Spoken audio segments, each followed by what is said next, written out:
Hi ಎಲ್ರಿಗೂ ನಮಸ್ಕಾರ. Kannada ಮೋಜೋ 360 YouTube ಚಾನಲ್ಗೆ ನಿಮ್ಮೆಲ್ಲರಿಗೂ ಕೂಡ ಪ್ರೀತಿಯ ಸ್ವಾಗತ. ಬಿಗ್ ಬಾಸ್ ಮನೇಲಿ ಇದ್ದಷ್ಟು ದಿನನೂ ತಮ್ಮ ಸರಳ ಸೌಮ್ಯ ಸ್ವಭಾವದಿಂದ ಸಾಕಷ್ಟು ಜನರ ಮೆಚ್ಚುಗೆಗೆ ಪಾತ್ರರಾದವರು ನಮ್ಮ ಅನುಷಾ ರೈ ಅವರು. ಅಂಡ್ ಸಿನಿಮಾ ಜಗತ್ತಿಗೆ ಆಕಸ್ಮಿಕವಾಗಿ ಎಂಟ್ರಿ ಕೊಟ್ಟರು ಕೂಡ ಇದುವರೆಗೂ 10ಕ್ಕಿಂತ ಹೆಚ್ಚು ಸಿನಿಮಾಗಳಲ್ಲಿ ಇವರು ಅಭಿನಯಿಸಿದ್ದಾರೆ. ಬಿಗ್ ಬಾಸ್ ಮನೆಯಲ್ಲಿ ಪರಿಪೂರ್ಣವಾಗಿ 50 ಡೇಸ್ ಅನ್ನ ಕಂಪ್ಲೀಟ್ ಮಾಡಿಕೊಂಡು ಕನ್ನಡಿಗರಿಗೆ ಮನೆ ಮಗಳ ತರನೇ ಆಗಿದ್ದಾರೆ ಅಂತ ಅನ್ಬೋದು. ಇವತ್ತು ನಮ್ಮ ಮಾತುಕತೆ ಅನುಷಾ ರೈ ಅವರ ಜೊತೆಗೆ ಅವರ ಬಿಗ್ ಬಾಸ್ ಜರ್ನಿ ಹಾಗೂ ಅವರ ಸಿನಿಮಾ ಜರ್ನಿಯನ್ನ ಬನ್ನಿ ಅವರನ್ನ ಕಾರ್ಯಕ್ರಮಕ್ಕೆ ವೆಲ್ಕಮ್ ಮಾಡೋಣ. ಹಲೋ ಅನುಷಾ ಅವರೇ. ಹಲೋ, ನಮಸ್ಕಾರ. ನಿಮ್ಮ ಜರ್ನಿ ಶುರು ಆಗಿದ್ದು ಅಣ್ಣಯ್ಯ ಸೀರಿಯಲ್ ಮೂಲಕ. ಈ ಅವಕಾಶ ನಿಮ್ಗೆ ಹೇಗ್ ಸಿಕ್ಕಿದ್ದು ಅಂಡ್ ಈ ಸೀರಿಯಲ್ ನಲ್ಲಿ ಸಾಕಷ್ಟು ಹಿರಿಯ ಕಲಾವಿದರು ಅಭಿನಯಿಸಿದ್ರು. ಸೊ ಅದ್ರ ಬಗ್ಗೆ ಹೇಳೋದಾದ್ರೆ ಒಂದು ರೀಕ್ಯಾಪ್ ಹಾಕೋದಾದ್ರೆ. ನಂಗೆ ಒಬ್ರು ಮ್ಯಾನೇಜರ್ ಆ ಸೀರಿಯಲ್ಗೆ ರೆಫರ್ ಮಾಡಿದ್ದು. ಆಲ್ರೆಡಿ ಅವ್ರಿಗೆ ಎಲ್ಲರದು ಕ್ಯಾಸ್ಟಿಂಗ್ ಆಗೋಗಿತ್ತು. ಅದಕ್ಕಿಂತ ಮುಂಚೆ ಏನ್ ಮಾಡ್ತಿದ್ರಿ? ಅದಕ್ಕಿಂತ ಮುಂಚೆ ನಾನು ಕಾಲೇಜಲ್ಲಿ ಓದ್ತಾ ಇದ್ದೆ, engineering electronics and communication Acharya institutes ಅಲ್ಲಿ. ಓದ್ಬೇಕಾದ್ರೆ ನನಗೆ ಕಾಲೇಜ್ ಫೆಸ್ಟಿಗೆ ನಾನು ಪಾರ್ಟಿಸಿಪೇಟ್ ಮಾಡಬೇಕು ಅಂತ ಡಾನ್ಸ್ ಕಲಿಯೋಕ್ಕೆ ಅಂತ ಹೋಗ್ತೀನಿ. ಅಲ್ಲಿ ಒಬ್ರು ಡೈರೆಕ್ಟರು, ಪ್ರೊಡ್ಯೂಸರು ಮತ್ತೆ ಮ್ಯೂಸಿಕ್ ಡೈರೆಕ್ಟರ್ 3 ಜನ ಬಂದು ಮ್ಯೂಸಿಕ್ ಕೇಳಕ್ಕೆ ಅಂತ ಅಲ್ಲಿ ಬಂದಿರ್ತಾರೆ ಸ್ಟುಡಿಯೋಗೆ. ನಾನು ನೀರು ಕುಡಿತಾ ಇದ್ದೆ, ಡ್ಯಾನ್ಸ್ ಪ್ರಾಕ್ಟೀಸ್ ಮುಗಿಸ್ಕೊಂಬಂದು ನೀರು ಕುಡಿತಾ ಇದ್ದೆ. ಅವರು ಡ್ಯಾನ್ಸ್ ನೋಡ್ತಾ ಇದ್ರಂತೆ ಹಾಲಲ್ಲಿ. ಆಕ್ಟಿಂಗ್ ಏನಾದ್ರು ಇಂಟ್ರೆಸ್ಟ್ ಇದೆಯಾ ಅಂತ ಕೇಳಿದ್ರು. ಇಲ್ಲ ತುಂಬಾ ಮುದ್ದಾಗಿ ಎಕ್ಸ್ಪ್ರೆಷನ್ಸ್ ಕೊಡ್ತಾ ಇದ್ರಿ, ನಿಮ್ಗೆ ಏನಾದ್ರು ಆಕ್ಟ್ ಮಾಡೋದಾದ್ರೆ ನಮ್ಮ ಸಿನಿಮಾದಲ್ಲಿ ಹೀರೋಯಿನ್ ಆಗಿ ಮಾಡ್ಬೋದಾ ಅಂತ ಕೇಳಿದ್ರು. ನಾನು ನನಗೆ ಆಕ್ಟಿಂಗ್ ನಂಗೇನು ಗೊತ್ತಿಲ್ಲ ಅಂತ ಹೇಳಿದೆ. ಅವ್ರಿಲ್ಲ, ನಾವು ಹೇಳ್ಕೊಡ್ತೀವಿ, ನಮ್ಮ ಮನೆಯಲ್ಲಿ ಕಳ್ಸಲ್ಲ, ನೀವ್ ಬೇಕಾದ್ರೆ ನಮ್ಮ ಮಮ್ಮಿ ಡ್ಯಾಡಿ ಹತ್ರ ಮಾತಾಡಿ. ಇಂಟ್ರೆಸ್ಟ್ ಒಂಚೂರು ಇತ್ತು ಇಂಡಸ್ಟ್ರಿದು, ಅದೇ ಹೆಂಗಿರುತ್ತೆ ಅಂತ. ಬಟ್ ಹೋಗಿ ಆಕ್ಟ್ ಮಾಡೋ ಅಷ್ಟು ಧೈರ್ಯ ಇರ್ಲಿಲ್ಲ. ಬಟ್ ಅದ್ ಇಂಟ್ರೆಸ್ಟ್ ಇದ್ದಿದ್ದಕ್ಕೆ ಏನ್ ಮಾಡ್ದೆ, ನನ್ನ ಕೇಳಿದ್ರೆ ಏನು ವರ್ಕೌಟ್ ಆಗಲ್ಲ, ನಮ್ಮ ಮಮ್ಮಿ ಡ್ಯಾಡಿನ ಕೇಳಿ ಅಂತ ಹೇಳಿ ಡ್ಯಾಡಿ ಬಳಸಿ ಹೆಂಗಿದ್ರು ಅಲ್ಲೇ ಬರೋದಲ್ಲ, ನೀವೇ ಹೋಗ್ಬಿಡಿ. ಡ್ಯಾಡಿ ನಂಬರ್ ಕೊಟ್ಟು ಬಂದೆ. ಅವ್ರ ಹತ್ರ ಕೋಆರ್ಡಿನೇಟ್ ಮಾಡ್ಕೊಂಡು ಮನೆಗ್ ಬಂದು ಕೇಳಿದ್ರು. ಸೊ ಫಸ್ಟ್ ಸಿನಿಮಾ ಅಂದ್ರೆ ಒಪ್ಕೊಂಡ್ರು ಎಲ್ಲ ಮನೇಲಿ. ಅಂದ್ರೆ ಸ್ಟಾರ್ಟಿಂಗ್ ಬೇಡ ಅಂದ್ರು. ದೇ ಆರ್ ಲೈಕ್, ಇಲ್ಲ ನನ್ನ ತಮ್ಮ ಮಾಡಿಸಿ ಎಲ್ಲರಿಗೂ ಆಪರ್ಚುನಿಟಿ ಸಿಗಲ್ಲ ಅಂತ ಫಸ್ಟ್ ಸಿನಿಮಾ ಮಾಡಿದ್ದು. ಅದೇ ಸಿನಿಮಾ ಮ್ಯಾನೇಜರು ಈ ಸೀರಿಯಲ್ ನಂಗೆ ಹೇಳಿದ್ದು. ಆ ಸೀರಿಯಲಲ್ಲಿ ಆಲ್ರೆಡಿ ಎಲ್ಲ ಶೂಟ್ ಆಗಿತ್ತು. ಅಣ್ಣ ಹೊರಟ ಪ್ರಶಾಂತ್, ಅಪ್ಪ ಅಭಿಜಿತ್ ಅವರು, ಮಾವ ಸತ್ಯಜಿತ್. ಸೊ ಎಲ್ಲ big star cast, multi star cast serial. ಅವರೆಲ್ಲರದ್ದು ಆಲ್ರೆಡಿ ಶೂಟ್ ಆಗಿದೆ. ನಂದು ಮಾತ್ರ ಹೀರೋಯಿನ್ ಪೋರ್ಷನ್ ಮಾತ್ರ ಶೂಟ್ ಆಗಿಲ್ಲ. ಅಂಡ್ ಪ್ರೊಡಕ್ಷನ್ ಬಂದು ಕುಮಾರಸ್ವಾಮಿ ಅವ್ರದ್ದು. And he was a present CM ಅವಾಗ. ಅವ್ರದ್ದು ಇದೊಂದು ಸಿನಿಮಾ ರಿಲೀಸ್ ಆಗಿತ್ತು, ಜಾಗ್ವಾರ್, ನಿಖಿಲ್ ಅವ್ರದ್ದು. ಅದೇ ಒಂದು ಸ್ಟೇಜ್ ಮೇಲೆನೆ ರಾಮನಗರಲ್ಲಿ, ಅದೇ ಸ್ಟೇಜ್ ಮೇಲೆ ನಮ್ಮ ಸೀರಿಯಲ್ ಕೂಡ ನನ್ನನ್ನ ಕೂಡ ಇಂಟ್ರೊಡ್ಯೂಸ್ ಮಾಡಿದ್ದು. ಲೈಕ್ ಅಂದ್ರೆ ಖುಷಿ ಆಯ್ತು ನನಗೆ. ಈ ಸಿನಿಮಾ ಇನ್ನು ರಿಲೀಸ್ ಆಗಿರ್ಲಿಲ್ಲ, ಶೂಟಿಂಗ್ ಕಂಪ್ಲೀಟ್ ಆಗಿತ್ತು. ಮೀನ್ ವೈಲ್ ಇದು ಆನ್ ಏರ್ ಅಲ್ಲಿ ಹೋಗ್ತಾ ಇತ್ತು. I feel really happy. ಅಂದ್ರೆ ಫಸ್ಟ್ ಸೀರಿಯಲ್ ಇಷ್ಟು ದೊಡ್ಡ ಸ್ಟಾರ್ ಕ್ಯಾಸ್ಟ್ ಜೊತೆ ಅಂಡ್ ಅಂದ್ರೆ ಸ್ಟೇಟ್ CM ಅವರ ಪ್ರೊಡಕ್ಷನ್ ಅಂತ ಅಂದಾಗ it's a huge thing. And payment ಚೆನ್ನಾಗಿತ್ತು. I feel really happy. The launch was really good. Very nice. ನೀವು basically electronics and communication engineer ಅಲ್ವಾ? ಅಂಡ್ ಕಾಲೇಜ್ ಡೇಸ್, ಅದರಲ್ಲೂ engineering college days ಅಂತಂದ್ರೆ ಸಿಕ್ಕಾಪಟ್ಟೆ interesting ಆಗಿರುತ್ತೆ. So college days and friends gang ಬಗ್ಗೆ ಏನ್ ಹೇಳ್ತೀರಾ? ಫ್ರೆಂಡ್ಸ್, ಆ ಕಾಲೇಜಲ್ಲಿ ನಾವು 9 ಜನ ಇದ್ವಿ ಆಯ್ತಾ. ನವಗ್ರಹ ಅಂತ ಒಂದು ವಾಟ್ಸ್ಆಪ್ ಗ್ರೂಪ್ ಕೂಡ. 9 ಜನ ಗ್ಯಾಂಗ್ಗೆ 9 ಜನ ನಾವು. 3 ಜನ ಹುಡುಗಿರು, 6 ಜನ ಹುಡುಗರು ಇರ್ತಾ ಇದ್ರು. ಸಖತ್ ಮಜಾ ಮಾಡ್ತಿದ್ವಿ. ಸಮ್ಟೈಮ್ಸ್ ಒಬ್ರು ಕಾಲೇಜ್ಗೆ ಹೋಗಿಲ್ಲ ಅಂದ್ರೆ ಯಾರು ಹೋಗ್ತಾ ಇರ್ಲಿಲ್ಲ. ಆ ತರ ಅಂದ್ರೆ ಎಲ್ರು ಈಗ ಬರಲ್ಲ ಅಂತ ಗ್ರೂಪ್ ಅಲ್ಲಿ ನಾನು ಬರ್ತಾ ಇಲ್ಲ ಅಂತಂದ್ರೆ ಅಲ್ಲಿದ್ದವ್ರು ಕ್ಲಾಸ್ ಒಳಗಡೆ ಕೂತಿದ್ದವರು ಬ್ಯಾಗ್ ಎತ್ಕೊಂಡು ಆಚೆ ಬಂದ್ಬಿಡೋದು. ಕಾಲೇಜಲ್ಲಿ ಲೈಕ್ ಅವ್ರ ಹತ್ರ 6 ಜನ ಹುಡುಗರ ಹತ್ರನು ಪಲ್ಸರ್ 220 ಬೈಕ್ ಇತ್ತು. ನಮ್ಮ ಹತ್ರ ವೈಟ್ ಆಕ್ಟಿವಾ ಎಲ್ಲ 3 ಜನ ಹುಡುಗರು. ಎಲ್ ಬೇಕೋ ಅಲ್ಲಿ ಆರಾಮಾಗಿ ಓಡಾಡ್ಕೊಂಡಿರ್ತಾ ಇದ್ವಿ. ಬಂಕ್ ಮಾಡಿದ್ಮೇಲೆ ಎಲ್ಲಾ ಪೇರೆಂಟ್ಸ್ ಗಳನ್ನ ಕರ್ಸೋರು, ಸುಮ್ನೆ ಕೈ ಕಟ್ಕೊಂಡು ನಿಂತ್ಕೋತಾ ಇದ್ವಿ HOD ಚೇಂಬರ್ ಮುಂದೆ. ಆಮೇಲೆ some time shortage of attendance ಕೂಡ ಆಗಿತ್ತು ಒಂದ್ ಸೆಮಿಸ್ಟರ್ ನಲ್ಲಿ. ಅದಕ್ಕೆ ಹಾಲ್ ಟಿಕೆಟ್ ಕೊಡಲ್ಲ ಅಂತ ಡ್ಯಾಡಿನ ಕರ್ಸಿದ್ರು. ನಾನು ಅವಾಗ ಲ್ಯಾಬ್ ಅಲ್ಲಿ ಕುತ್ಕೊಂಡಿದ್ದೀನಿ. ಲ್ಯಾಬ್ ಅಲ್ಲಿ ಏನೋ ಮಾಡ್ತಾ ಇದ್ವಿ, ಸಮ್ ಡಿಜಿಟಲ್ ಲ್ಯಾಬ್. ಡ್ಯಾಡಿ ಬಂದು ನಮ್ ಕ್ಲಾಸ್ ಟೀಚರ್ ಹತ್ರ ಯಾವಾಗ್ಲೂ ಫೋನ್ ಇಟ್ಕೊಂಡಿರ್ತಾಳೆ, ಅಡ್ಗೆ ಮಾಡ್ತಾ ಇರ್ಲಿ ಫೋನ್ ಇಟ್ಕೊಂಡಿರ್ತಾಳೆ ಅಂತ ಹೇಳ್ಬಿಟ್ರು. ಅಡ್ಗೆ ಮಾಡುವಾಗ್ಲೂ ಫೋನ್ ಇಟ್ಕೋತೀಯ, ನೀನ್ ಅಡ್ಗೆನೂ ಮಾಡ್ತೀಯಾ ಅಂತ ಅಂದ್ಬಿಟ್ಟು ಫುಲ್ ರೆಕ್ಸಕ್ ಶುರು ಮಾಡ್ತಾ ಇದ್ರು. ಒಂಥರ ಫನ್ ಆಗಿತ್ತು ಕಾಲೇಜ್ ಲೈಫ್. ಆಮೇಲೆ ಹೋಗ್ಬಿಟ್ಟು ನಾವು ಸೆಂಟ್ರಲ್ ಲೈಬ್ರರಿಯಲ್ಲಿ ಕುತ್ಕೋತಿದ್ವಿ, ಕಾಫಿ ಡೇಲ್ ಕುತ್ಕೋತಿದ್ವಿ. ಕಾಲೇಜ್ ಕ್ಯಾಂಟೀನ್ ಅಂತೂ ಅಂದ್ರೆ ತುಂಬಾ ದೊಡ್ಡ ಹ್ಯೂಜ್ ಕ್ಯಾಂಪಸ್ ಇಟ್ ಇಸ್. ಎಲ್ಲಾನು ಬ್ಯೂಟಿಫುಲ್ ಆಗಿರ್ತಿತ್ತು. ಬಂಕ್ ಮಾಡೋದು, ಅಲ್ಲೋಗಿ ಕುತ್ಕೊಳ್ಳೋದು. ಈ ತರ ಇದ್ದಾಗ ಕಾಲೇಜಲ್ಲಿ ಶೂಟಿಂಗ್ಸ್ ನಡೀತಾ ಇತ್ತು. ನಾನು ಫಸ್ಟ್ ಶೂಟ್ ನೋಡಿದ್ದು ಗೂಗ್ಲಿ, ಯಶ್ ಅವ್ರದ್ದು. ಎಷ್ಟು ಟೇಕ್ಸ್ ಮಾಡ್ತಾರೆ ಅಂತೆಲ್ಲ.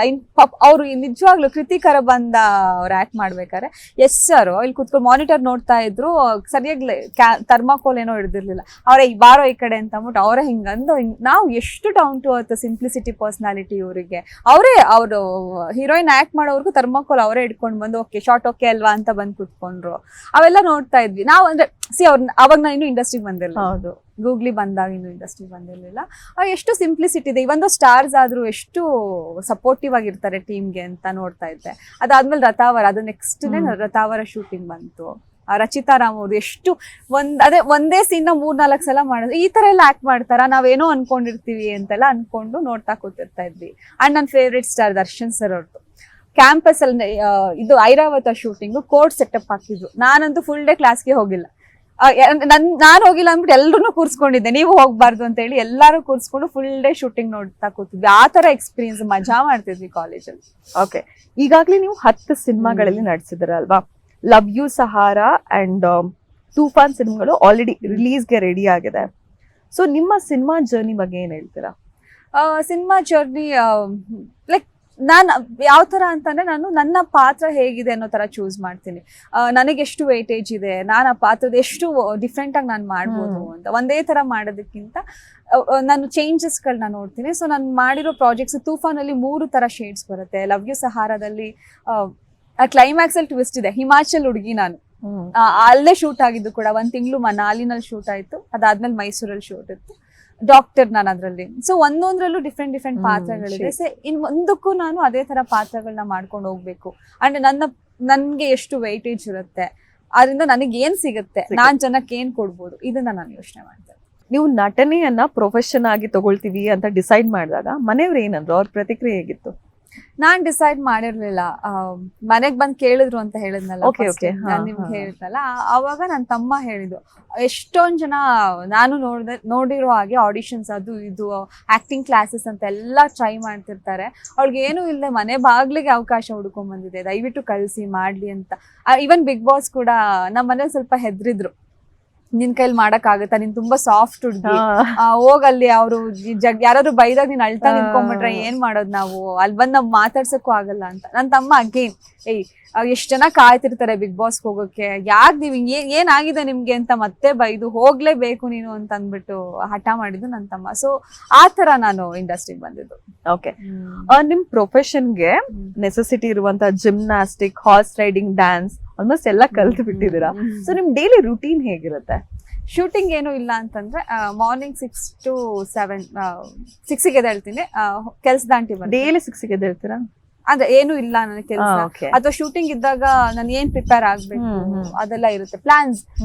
ನಂಗೆ ಏನು ಇಲ್ಲ, ನಾನು ರಿಲ್ಯಾಕ್ಸ್ ಮಾಡ್ಬೇಕು ಅಂದ್ರೆ ನಾನು 11 ಗಂಟೆಗೆ ಎದ್ದೇಳು ಒಂದೊಂದ್ ದಿನ. ಬಟ್ ಎವ್ರಿ ಡೇ ಹಂಗ್ ಮಾಡಲ್ಲ. ಬೆಳಗ್ಗೆ 6ಗೆ ಕೆಲಸ ದಾಂಟಿ ಬರ್ತಾರೆ, 7ಗೆ ಹೋಗ್ತಾರೆ. 7 to 8 ಹಾರ್ಸ್ ರೈಡಿಂಗ್ ಮುಗಿಸ್ಕೊಂಡ್ ಬರ್ತೀನಿ. ಮನೆಗೆ ಬಂದು ಸ್ವಲ್ಪ ಹೊತ್ತು ರೆಸ್ಟ್ ಮಾಡಿ 9 to 10:30 11 o'clock ಜಿಮ್ ಮಾಡ್ತೀನಿ, ಬರ್ತೀನಿ, ರೆಸ್ಟ್ ಮಾಡ್ತೀನಿ. ಡಾನ್ಸ್ ಕ್ಲಾಸ್ಗೆ ಮಧ್ಯಾಹ್ನ 2 ಗಂಟೆಯಿಂದ 3 ಗಂಟೆಗೆ ಹೋಗ್ತೀನಿ, ಬರ್ತೀನಿ. ಏನಾದ್ರು ಮೀಟಿಂಗ್ಸ್ ಇತ್ತು ಅಂತಂದ್ರೆ ಅಥವಾ ಯಾರನ್ನಾರ ಮೀಟ್ ಮಾಡ್ಬೇಕು ಫ್ರೆಂಡ್ಸ್ ಅಂದ್ರೆ ಈವ್ನಿಂಗ್ ಕಾಫಿ ಟೈಮ್ ಬಿಟ್ಕೊಳ್ತೀನಿ. And then dinner, sleep. ಎಂತ ಫುಲ್ ಆಕ್ಟಿವಿಟಿ ಪ್ಯಾಕ್ ಡೇ ಅಂತಾನೆ ಅನ್ಬೋದು. ಓಕೆ, ಸಿನಿಮಾ ಇಂಡಸ್ಟ್ರಿ ಅಂತ ಬಂದ್ರೆ ಅದ್ರದೇ ಆದ ಅಪ್ಸ್ ಅಂಡ್ ಡೌನ್ಸ್ ಇರುತ್ತೆ. ಇಷ್ಟು ವರ್ಷಗಳು ನಿಮ್ಗೆ ಅನುಭವ ಇದೆ ಅಲ್ವಾ?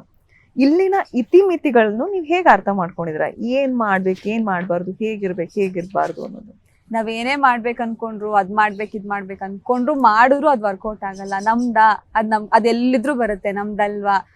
ಅದೇನೋ ಬಾರದು ಬಪ್ಪದು ತಪ್ಪದು ಅನ್ನೋ ಹಾಗೆ ನಮಗ್ ಬರುತ್ತೆ ಅನ್ನೋದು ಬಂದೇ ಬರುತ್ತೆ. ಬರಲ್ಲ ಅನ್ನೋದು ನಾವೇನ್ ಎಫರ್ಟ್ ಹಾಕಿದ್ರು ಅದ್ ನಮಗ್ ಸಿಗಲ್ಲ. ಬಟ್ ಶ್ರಮ ಇರ್ಬೇಕು, ಪ್ರಯತ್ನಗಳಿರ್ಬೇಕು. ಆ ಪ್ರಯತ್ನಗಳಲ್ಲಿ ನಾನು ಇದ್ದೀನಿ. ನನಗೆ ಆದಂತ ಒಂದು ಬ್ಯೂಟಿಫುಲ್ ಪ್ರಾಜೆಕ್ಟ್ ಬಂತು ಅಂದ್ರೆ ಅದಕ್ಕೆ 100% ನನ್ನ ಕಡೆಯಿಂದ ಏನ್ ಕೊಡ್ಬೇಕು ಅದನ್ನ ಖಂಡಿತ. ಓಕೆ, ನಟ ಧರ್ಮ ಅವ್ರ ಜೊತೆ ಆಲ್ರೆಡಿ ನೀವು 3 ಸಿನಿಮಾ ಮಾಡಿದಿರ ಅಲ್ವಾ? ನಾವ್ ಯಾವ್ದೇ ಒಬ್ರ ಜೊತೆ ಜಾಸ್ತಿ ಕೆಲಸ ಮಾಡ್ರು ಆಬ್ವಿಯಸ್ಲಿ ಅವ್ರ ಜೊತೆ ಒಡನಾಟ ಇರುತ್ತೆ. ಸೊ ಇದೇ ಕಾರಣಕ್ಕೆ ಬಿಗ್ ಬಾಸ್ ಮನೆಯಲ್ಲಿ ಎಲ್ರಕ್ಕಿಂತ ಹೆಚ್ಚಾಗಿ ನಿಮ್ಗೆ ಅವ್ರ ಜೊತೆ ಒಡನಾಟ ಇತ್ತಾ? ಹೌದು, ಬಿಕಾಸ್ 3 ಪ್ರಾಜೆಕ್ಟ್ ಒಟ್ಟಿಗೆ ಮಾಡಿರೋದ್ರಿಂದ. ರೀಸೆಂಟ್ ಆಗಿ ಕೂಡ ಒಂದು ಪ್ರಾಜೆಕ್ಟ್ ಕಂಪ್ಲೀಟ್ ಆಯ್ತು ಬ್ಯಾಂಗ್ಳೂರಿಂದ ಅಂತ. ಅದು ಪ್ರಾಬಬ್ಲಿ ಅದು ಅವ್ರ ಆಚೆ ಬಂದ ತಕ್ಷಣ ರಿಲೀಸಿಗೆ ರೆಡಿ ಮಾಡ್ಬೋದು ಅಂತ ಅನ್ಕೊಂಡಿದೀನಿ. ಸೊ ಆ ಒಂದು ಬಾಂಡಿಂಗ್ ನಾವಿಬ್ರು ಮಧ್ಯೆ ಇತ್ತು. And is very caring personality. ನನ್ನನ್ನೇ ಅಂತಲ್ಲ, ಸ್ಪೆಷಲಿ ನನ್ನೇ ಏನಲ್ಲ, ಅವ್ರೆಲ್ರೂ ಕೇರ್ ಮಾಡ್ತಾರೆ. ಈಗ ನಿನ್ನೆ ಶೋಭಾ ಅವರು ಹೇಳಿದ್ರು, ನಾನು ಬಂದ ತಕ್ಷಣ ನನ್ನ ಬ್ಯಾಗ್ ನ ತಗೊಂಡೋಗಿ ಕೊಟ್ರು. ಫ್ರೆಂಡ್ ಆಗಿ ನಾನು ಧರ್ಮ ಅವ್ರನ್ನ ತುಂಬಾ ಪಾಪ ಯಾರಿಗೆ ಅದ್ರ ಹತ್ರ ಅವ್ರ ನೇಚರ್ ಇರೋದೇ ಹಂಗೆ. ಅದ್ರ ಜೊತೆಲಿ ನಂದು ಜಾಸ್ತಿ ದಿನಗಳು ಅವ್ರ ಜೊತೆ ಕಳ್ದಿದ್ರಿಂದ ಸಿನಿಮಾ ಶೂಟಿಂಗ್ ಅಲ್ಲೆಲ್ಲ ನನ್ ಜೊತೆ ಒಂದ್ ಸ್ವಲ್ಪ ಜಾಸ್ತಿ ಮಾತಾಡ್ತಾ ಇದ್ರು ಒಳಗಡೆ. ಓಕೆ. ಅಂಡ್ ನಿಮ್ ಬಾಲ್ಯ ಅಂದ್ರೆ ನಿಮ್ ಚೈಲ್ಡ್ಹುಡ್ ಹೇಗಿತ್ತು, ಅಪ್ಪ ಅಮ್ಮ ತಮ್ಮನ ಬಗ್ಗೆ ಹೇಳೋದಾದ್ರೆ? ನನ್ನ ತಮ್ಮನು ಲೈಕ್ 10th ಸ್ಟ್ಯಾಂಡರ್ಡ್ ಇಂದ ನಾನೇ ಟೇಕ್ ಕೇರ್, ಅವ್ನು ಹೇಳಿದ್ನಲ್ಲ, ಸೊ ಅದಕ್ಕಾಗಿ ಹೇಳ್ತಾ ಇದ್ದೀನಿ. ನಾನೇ ನೋಡ್ಕೊಳ್ತೀನಿ ಅಂತ ಅಂದೆ. ರೀಸೆಂಟ್ ಆಗಿ ಅವ್ನಿಗೇನ್ ಬೇಕು from the phone, mobile, 2 wheeler, college fees ಏನ್ ಬೇಕು ಅದನ್ನೆಲ್ಲ ನಾನೇ ನೋಡ್ಕೊಳ್ತಾ ಇದ್ದೆ. And daddy school head master, government school head master. Mummy ಮನೇಲೇ ಇರ್ತಾ ಇದ್ರು.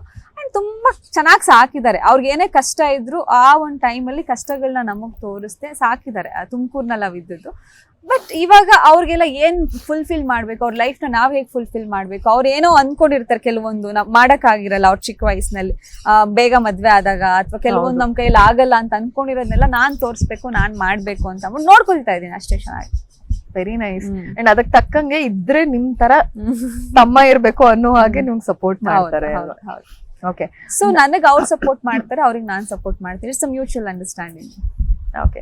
ನಟಿಯರಿಗೆ ಮನಸ್ಸಿನ ಸೌಂದರ್ಯ ಎಷ್ಟು ಮುಖ್ಯನೋ ಹಾಗೆ ದೇಹ ಸೌಂದರ್ಯನೂ ಕೂಡ ಅಷ್ಟೇ ಮುಖ್ಯ ಆಗಿದೆ. ನಿಮ್ಮ ಬ್ಯೂಟಿ ಸೀಕ್ರೆಟ್ ಏನು? ಆಕ್ಚುಲಿ ಸ್ಕಿನ್ ಎಲ್ಲ ಹಾಳಾಗಿದೆ, ಮೇಂಟೈನ್ ಮಾಡ್ಬೇಕು. ತುಂಬಾ ನೀರ್ ಕುಡಿಬೇಕು, ನೀರ್ ಬಿಟ್ರೆ ಸ್ಕಿನ್ ಹಾಳಾಗುತ್ತೆ. ಎಷ್ಟು ಸಾಧ್ಯ ಅಷ್ಟು ನೀರ್ ಕುಡಿಬೇಕು. ಫ್ರೂಟ್ಸ್, ವೆಜಿಟೇಬಲ್ಸ್, ಈ 3 ಬಿಡದಲ್ಲೇ ಎವ್ರಿ ಡೇ ಕ್ಯಾರಿ ಮಾಡಿದ್ರೆ ನಮ್ ಬ್ಯೂಟಿ ತರ ಚೆನ್ನಾಗಿ ಮಿಂಚುವುದು ನೋಡಿ. ಅಲ್ಲ, ನಾನು ಆಕ್ಚುಲಿ ಮೇಂಟೈನ್ ಮಾಡಕ್ ಆಗಿಲ್ಲ. 50 days ಇಂದ ರೈಸ್ ಬಿಟ್ರೆ ಬೇರೆ ಏನು ತಿನ್ನಕ್ ಆಗಿಲ್ಲ. ಅಲ್ಲಿ ಫ್ರೂಟ್ಸ್ ಕೊಡ್ತಾ ಇದ್ರು, ಅದನ್ನು ಸಾಕಾಗ್ತಾ ಇರ್ಲಿಲ್ಲ. ಸೊ ನೀರ್ ತುಂಬಾ ಚೆನ್ನಾಗಿ ಕುಡಿಬೇಕು. That is really important. ಬೇರೆ ಏನ್ ತಿಂತಿರೋ ಬಿಡ್ತಿರೋ ಸ್ವಲ್ಪ ಮಸಾಲ ಎಣ್ಣೆ ಕಡಿಮೆ ಮಾಡಿ, ಫ್ರೂಟ್ಸ್ ಜಾಸ್ತಿ. ಇವಾಗ ಸೋಷಿಯಲ್ ಮೀಡಿಯಾ ಹೇಗಾಗಿದೆ ಅಂದ್ರೆ ಅದ್ರಲ್ಲಿ ಬರೋ ಪೋಸ್ಟ್ಗಳು, ಟ್ರೋಲ್ಸ್ ನೋಡಿನೇ ಒಬ್ರು ವ್ಯಕ್ತಿತ್ವನ ಡಿಸೈಡ್ ಮಾಡೋ ತರ ಆಗಿದೆ. ಸೊ ಈ ಸೋಷಿಯಲ್ ಮೀಡಿಯಾ ಬಗ್ಗೆ ನಿಮ್ಮ ಸ್ಟ್ಯಾಂಡ್ ಏನು? ಸೋಷಿಯಲ್ ಮೀಡಿಯಾ ಹೇಗಂತಂದ್ರೆ ಅದೇ ನೀವ್ ಹೇಳ್ದಂಗೆ ನಮ್ಮನ್ನ ಎತ್ತಿ ಹಿಡಿಯೋದು ಅವರೇ, ಸಮ್ಟೈಮ್ಸ್ ಡೌನ್ ಮಾಡೋದು ಅವರೇ. ಬಟ್ ನನಗೇನು ಆತರ ಎಕ್ಸ್ಪೀರಿಯನ್ಸ್ ಆಗಿಲ್ಲ. ಸೋಷಿಯಲ್ ಮೀಡಿಯಾ ಥ್ಯಾಂಕ್ಸ್, ಅಷ್ಟು ಬ್ಯೂಟಿಫುಲ್ ಆಗಿ ನನಗೋಸ್ಕರ ಅವರು ಅವನೊಂದು ಲೈನ್ ಬರ್ದಿರೋದು ನಂಗೆ ತುಂಬಾ ಖುಷಿ ಆಯ್ತು. ಅವರಿಂದನೇ ಬಹುಶಃ ಇಷ್ಟು ಚೆನ್ನಾಗಿ ರೀಚ್ ಆದೆ ಅನ್ಸುತ್ತೆ ನಾನು ಸೋಷಿಯಲ್ ಮೀಡಿಯಾ ಅಂತ. ಇವಾಗಂತೂ ಡಿಜಿಟಲ್ ಎರಾ, ಅದನ್ನ ಎಷ್ಟು ಬ್ಯೂಟಿಫುಲ್ ಆಗಿ ಉಪಯೋಗಿಸ್ಕೊಂತೀವಿ ಅಂತ ಅನ್ನೋದು ನಮ್ಮ ಕೈನಲ್ಲಿರುತ್ತೆ.